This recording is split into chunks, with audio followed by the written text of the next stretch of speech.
Okay,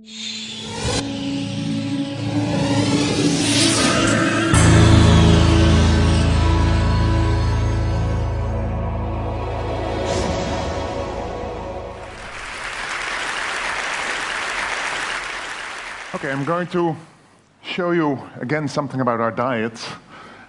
And I would like to know what the audience is. And so, who of you ever ate insects? That's quite a lot. But still, you're not representing the overall population of the Earth. Because there's 80% out there that really eats insects. But this is quite good. Why not eat insects? Well, first, what are insects? Insects are animals that walk around on 6 legs. And here you see just a selection. There are 6 million species of insects on this planet. 6 million species. There's a few hundreds of mammals, 6 million species of insects. In fact, if we count all the individual organisms, we would come at much larger numbers. In fact, of all animals on Earth, of all animal species, 80% walks on 6 legs. But if we would count all the individuals, and we take an average weight of them, it would amount to something like 200 to 2,000 kilograms for each of you and me on Earth. That means that in terms of biomass, insects are more abundant than we are. And we're not on a planet of man, but we're on a planet of insects. Insects are not only there in nature, but they also are involved in our economy, usually without us knowing. There was an estimation, a conservative estimation, a couple of years ago, that the US economy benefited by $57 billion per year. It's a number, very large. A contribution to the economy of the United States for free. And so I looked up what the economy was paying for the war in Iraq in the same year. That was $80 billion US. Well, we know that that was not a cheap war. So insects, just for free, contribute to the economy of the United States with about the same order of magnitude, just for free, without everyone knowing. And not only in the States, but in any country, in any economy. What do? They remove dung, they pollinate our crops. 1/3 of all the fruits that we eat are all a result of insects taking care of the reproduction of plants. They control pests, and they're food for animals. They're at the start of food chains. Small animals eat insects, even larger animals eat insects, but the small animals that eat insects are being eaten by larger animals, still larger animals, and at the end of the food chain, we are eating them as well. There's quite a lot of people that are eating insects, and here you see me in a small provincial town in China, Lijiang, about 2 million inhabitants. If you go out for dinner, like in a fish restaurant where you can select which fish you want to eat, you can select which insects you would like to eat. And they prepare it in a wonderful way. And here you see me enjoying a meal with caterpillars, locusts, bee, pupae, delicacies. And you can eat something new every day. There's more than 1,000 species of insects that are being eaten all around the globe. That's quite a bit more than just a few mammals that we're eating, like a cow or a pig or a sheep. More than 1,000 species. An enormous variety. And now you may think, okay, in this provincial town in China they're doing that, but not we. Well, we've seen already that quite some of you already ate insects, maybe occasionally. But I can tell you that every one of you is eating insects, without any exception. You're eating at least 500 grams per year. What are you eating? Tomato soup? Peanut butter? Chocolate? Noodles? Any processed food that you're eating contains insects. Because insects are here all around us. And when they're out there in nature, they're also in our crops. Some fruits get some insect damage. Those are the fruits, if they're tomato, that go to the tomato soup. If they don't have any damage, they go to the grocery. And that's your view of a tomato. But there's tomatoes that end up in the soup. And as long as they meet the requirements of the food agency, there can be all kinds of things in there, no problem. In fact, why would we put these balls in the soup? There's meat in there anyway. In fact, all our processed foods contain more proteins than we would be aware of. So anything is a good protein source already. Now you may say, okay, so we're eating 500 grams just by accident. We're even doing this on purpose in a lot of food items that we have. I have only 2 items here on the slide. Pink cookies or surimi sticks, or if you like, Campari. A lot of our food products that are of a red color are dyed with a natural dye. The surimi sticks is crab meat, or is being sold as crab meat. It's white fish that's being dyed with cochineal. And cochineal is a product of an insect that lives off these cacti. It's being produced in large amounts, 150 to 180 metric tons per year. In the Canary Islands, in Peru, and it's big business. 1 gram of cochineal costs about 30 euros. 1 gram of gold is 30 euros. So it's a very precious thing that we're using to dye our foods. Now, the situation in the world is going to change. For you and me, for everyone on this earth. The human population is growing very rapidly, and it's growing exponentially. Where at the moment we have something between 6 and 7 billion people, it will grow to about 9 billion in 2050. That means that we have a lot more mouths to feed. And this is something that worries more and more people. There was an FAO conference last October that was completely devoted to this. How are we going to feed this world? And if you look at the figures up there, it says that we have 1/3 more mouths to feed, but we need agricultural production increase of 70%. And that's especially because this world population is increasing, and it's increasing not only in numbers, but we're also getting wealthier. And anyone that gets wealthier starts to eat more, and also starts to eat more meat. And meat, in fact, is something that costs a lot of our agricultural production. Our diet consists for some part of animal proteins. And at the moment, most of us here get it from livestock, from fish, from game. And we're eating quite a lot of it. In the developed world, it's on average 80 kilograms per person per year, which goes up to 120 in the United States, and a bit lower in some other countries, but on average 80 kilograms per person per year. In the developing world, it's much lower. It's 25 kilograms per person per year. But it's increasing enormously.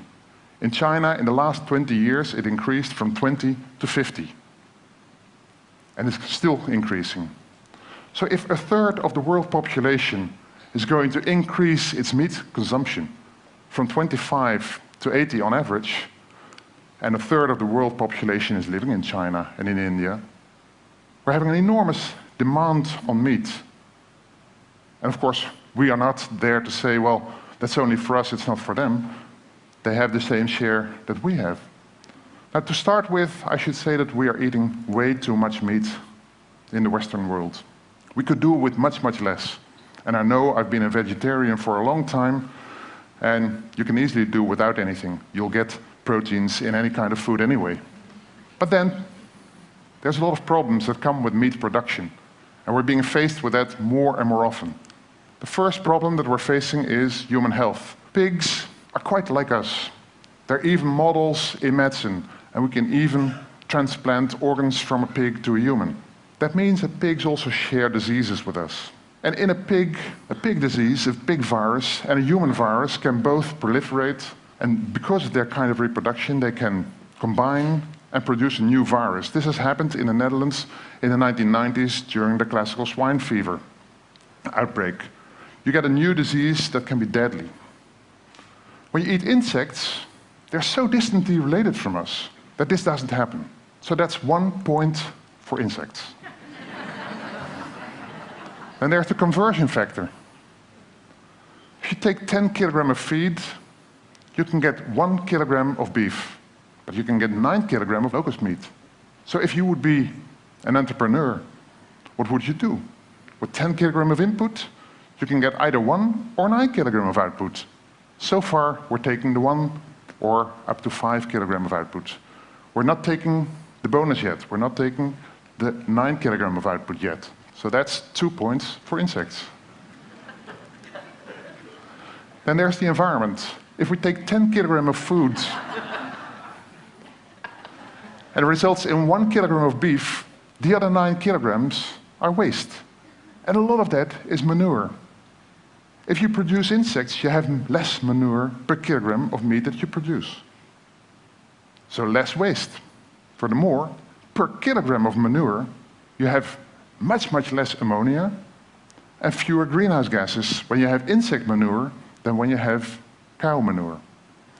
So you have less waste, and the waste that you have is not as environmentally malign as it is with cow dung. So that's 3 points for insects. Now there's a big if, of course, and it is if insects produce meat that is of good quality. Well, there have been all kinds of analyses, and in terms of protein, of fat, of vitamins, it's very good. In fact, it's comparable to anything that we eat as meat at the moment. And even in terms of calories, it's very good. 1 kilogram of grasshoppers has the same amount of calories as 10 hot dogs or 6 Big Macs. So that's 4 points for insects. I can go on. I could make many more points for insects, but time doesn't allow this. So the question is, why not eat insects? I gave you at least 4 arguments in favor. We'll have to. Even if you don't like it, you'll have to get used to this. Because at the moment, 70% of all our agricultural land is being used to produce livestock. That's not only the land where the livestock is walking and feeding, but it's also other areas where the feed is being produced and being transported. We can increase it a bit at the expense of rainforests. But there's a limitation very soon. And if you remember that we need to increase agricultural production by 70%, we're not going to make it that way. We could much better change from meat, from beef, to insects. And then 80% of the world already eats insects. So we're just a minority in a country like the UK, the USA, the Netherlands, anywhere. On the left-hand side, you see a market in Laos where they have abundantly present all kinds of insects that you can choose for dinner for the night. On the right-hand side, you see a grasshopper. And so people there are eating them, not because they're hungry, but because they think it's a delicacy. It's just very good food. You can vary enormously, and it has many benefits. In fact, we have delicacy that's very much like this grasshopper. Shrimps, a delicacy, being sold at a high price. Who wouldn't like to eat a shrimp? There are a few people that don't like shrimp, but shrimp or crabs or crayfish, it's very closely related.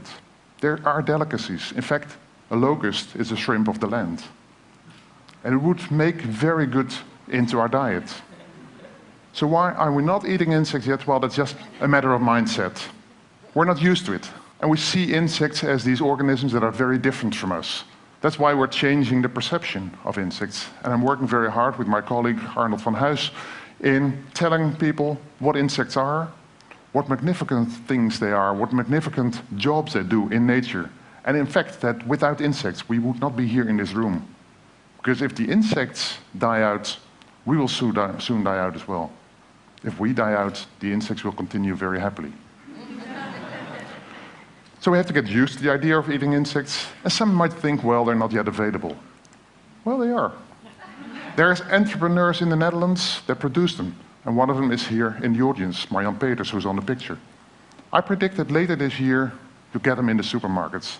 Not visible, but as animal protein in the food. And maybe by 2020, you'll buy them just knowing that this is an insect that you're going to eat. And they're being made in the most wonderful ways. A Dutch chocolate maker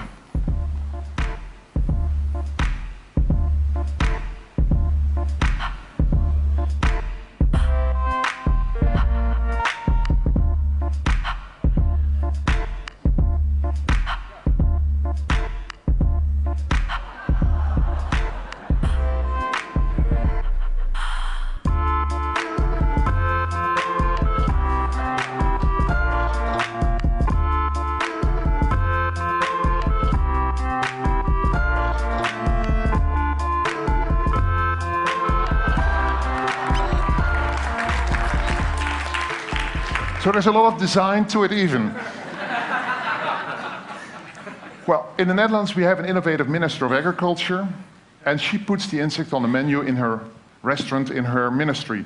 And when she got all the ministers of agriculture of the EU over to The Hague recently, she went to a high-class restaurant and they ate insects all together.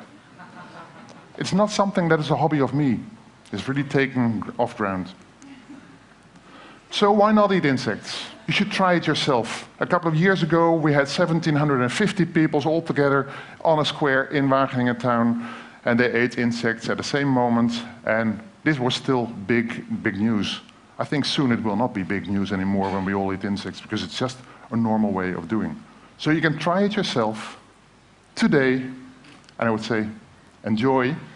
And I'm going to show to Bruno some first tries, and he can have the first bites.